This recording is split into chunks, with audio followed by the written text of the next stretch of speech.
নমস্কার বন্ধুরা, আমি উত্তম। আজকে তোমাদেরকে ষষ্ঠ শ্রেণীর ইতিহাসের কিছু সাজেশন পেপার আছে রায় ও মার্টিনের থেকে, সেখান থেকে আমি কিছু তোমাদের সাজেশন দিব। তো এই যে দেখতে পাচ্ছ এখানে বালুরঘাট হাই স্কুলের আছে। তো 1 নম্বর রায় ও মার্টিনের 1 নম্বর কোশ্চেন পেপারটা আমরা দেখবো, আর তার সাথে তোমাদেরকে আমি উত্তরটাও দেখাবো। এখানে পাশে উত্তরও লেখা আছে, ঠিক আছে? দেখো, বৈদিক যুগের অন্যতম পালিত পশুর নাম হলো, এখানে লেখা আছে উত্তরটা, দেখো প্রশ্ন ও উত্তর দেওয়া আছে, ঠিক আছে? বৈদিক যুগের অন্যতম পালিত পশুর নাম হলো ঘোড়া, ঠিক আছে?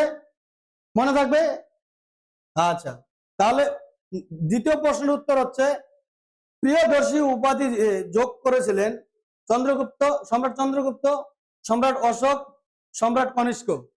তো আমরা উত্তরটা লিখবো সম্রাট অশোক, মনে থাকবে? তো নেক্সট কোশ্চেন আমরা চলে যাব।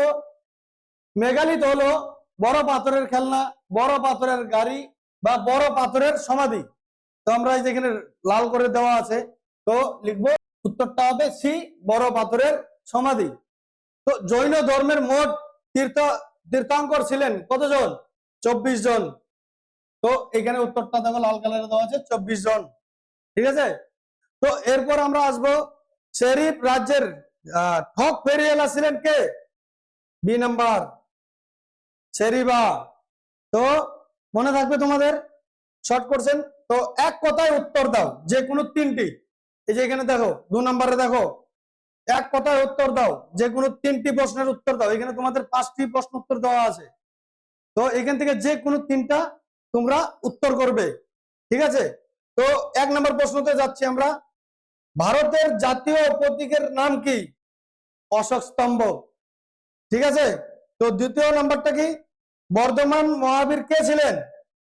জৈন ধর্মের 24 জন প্রধান ধর্ম প্রচারক ছিলেন, তার মধ্যে অন্যতম প্রধান ধর্ম প্রচারক ছিলেন হচ্ছে মহাবীর।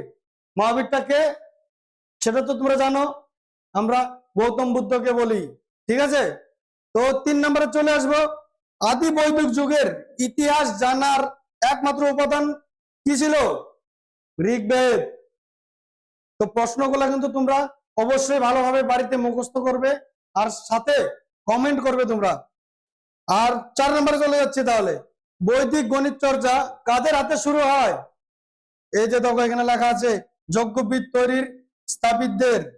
তো ত্রিপিটক কাদের ধর্মগ্রন্থ ছিল? তো আমরা জানি ত্রিপিটক হচ্ছে বৌদ্ধদের ধর্মগ্রন্থ। তো বন্ধুরা, আমাদের কোচিং সেন্টার পথ প্রদর্শকে এখন ভর্তি চলছে। তোমরা যদি কেউ চাও, নিচে দেওয়া নাম্বারটিতে ফোন করে জানকারি নিতে পারো। আর এই রকম প্রশ্নপত্র তোমরা সেকেন্ড ইউনিট টেস্টের জন্য পেতে থাকবে আমাদের এই ইউটিউব চ্যানেলে। সাথে আমাদের এই নাম্বারে, তোমরা নিচে যে নাম্বারটা চলছে দেখতে পাচ্ছ, এই নাম্বারে তোমরা অবশ্যই কল করে এর পিডিএফটা হোয়াটসঅ্যাপের মাধ্যমে নিতে পারো। সেটা তোমাদের জন্য অবশ্যই ফ্রি। অবশ্যই আমার চ্যানেলটাকে লাইক, সাবস্ক্রাইব আর সুন্দর একটা কমেন্ট করবে। তো আমরা আগে বাড়ি, সাথে লাইক কিন্তু অবশ্যই করবে। 3 নম্বরে কি বলেছে? শূন্য স্থান পূরণ করে যে কোনো 2টি, মার্কস থাকবে 2 নম্বর, ঠিক আছে? গ্রিসের মেসিডনের শাসক কে ছিলেন? এই যে এখানে উত্তর লেখা আছে, দেখো আলেকজান্ডার। তো চন্দ্রগুপ্ত মৌর্যের রাজধানী ছিল কোথায়? পাটলিপুত্র। পাটলিপুত্র কোথায় এখন? সেটা হচ্ছে বিহার রাজ্যে, মনে থাকবে তো? তো ইন্ডিকা বইটির রচিতা কে ছিল? তার রচিতার নাম কি? মেগাস্তিনিস। তো এলাহাবাদ প্রশস্তির রচয়িতা হলেন কে? হরিসেন, মনে থাকবে? এগুলা একদম খুবই সহজ, খুবই সহজ। তোমরা যদি একটু ধ্যান দিয়ে পড়ো, তাহলে অবশ্যই তোমরা এগুলো সমস্ত অ্যান্সার করতে পারবে। তো 5 নম্বরটা কি? এই যে এখানে দেখো, সম্রাট অশোক ড্যাশ যুদ্ধের পরে যুদ্ধ ছেড়ে দিয়েছিলেন, সেটা কি? উত্তরটা যেখানে লেখা আছে, দেখো কলিঙ্গ যুদ্ধ। তাহলে আমরা নেক্সট পেজে যাব। তো আমরা 4 নাম্বার দেখবো। 4 নম্বরে কি কি আছে দেখো এখানে, এই যে এখানে দেখো টিকা লেখো যে কোনো 2টি। এখানে 3টে দেওয়া আছে, দেখো ত্রিপিটক, কনিষ্ক আর হচ্ছে রাজা পুরু। এর মধ্যে প্রত্যেকটির মান হচ্ছে যে কোনো 2টি দিতে হবে 2 নম্বর করে। তো 4 নম্বর আছে। তো এখানে দেখো উত্তরগুলো লেখা আছে, একটু বড় করে আছে। তো তোমরা করে নিও। তোমরা এখান থেকে তোমরা স্ক্রিন থেকেও নোট করতে পারো, কিংবা যদি তোমাদের পিডিএফ লাগে আমাকে এই যে নাম্বারে, এই নাম্বারটাতে অবশ্যই হোয়াটসঅ্যাপে হাই লিখবে আর নাম কি সেটা লিখবে। আমি তোমাদেরকে এই পিডিএফটা আমি তোমাদেরকে অবশ্যই দিয়ে দেব, সেটা ফ্রি অফ কস্ট। কিন্তু শর্ত একটাই, তোমাদের লাইক করতে হবে, সুন্দর একটা কমেন্ট করতে হবে সাথে, আর সাবস্ক্রাইব অবশ্যই করতে হবে আমার চ্যানেলকে অবশ্যই। তাহলে আমরা নেক্সট পেজে যাচ্ছি। দেখো তো 5 নম্বরে কি আছে, দেখো 3-4টি বাক্যে উত্তর দাও যে কোনো দুটি। তো 3-4টি বাক্যে উত্তর দাও যে কোনো দুটি। তো এখানে তোমাদের প্রশ্ন দেওয়া আছে, 3টি প্রশ্ন দেওয়া আছে, তার মধ্যে 2টি দিতে হবে। আর তার মান হচ্ছে, এখানে দেখো 2টি প্রশ্ন দিতে হবে, তার মান একটা প্রশ্নের মান হচ্ছে 3 নাম্বার করে।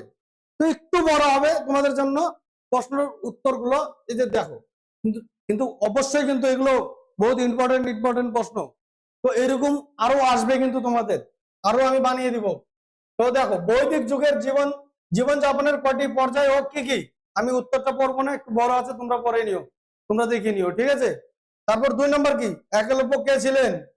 হ্যাঁ, তাকে গুরু দ্রোণ শিষ্য হিসাবে কেন মেনে নিতে চাননি, মানে চাননি কেন, তার কারণটা এখানে পড়ে নেবে। এখানে অবশ্যই উত্তরগুলো লিখে দেওয়া আছে।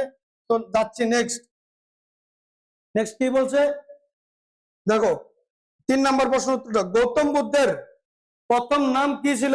এই যে এখানে লেখা আছে, দেখো গৌতম বুদ্ধের প্রথম নাম কি ছিল।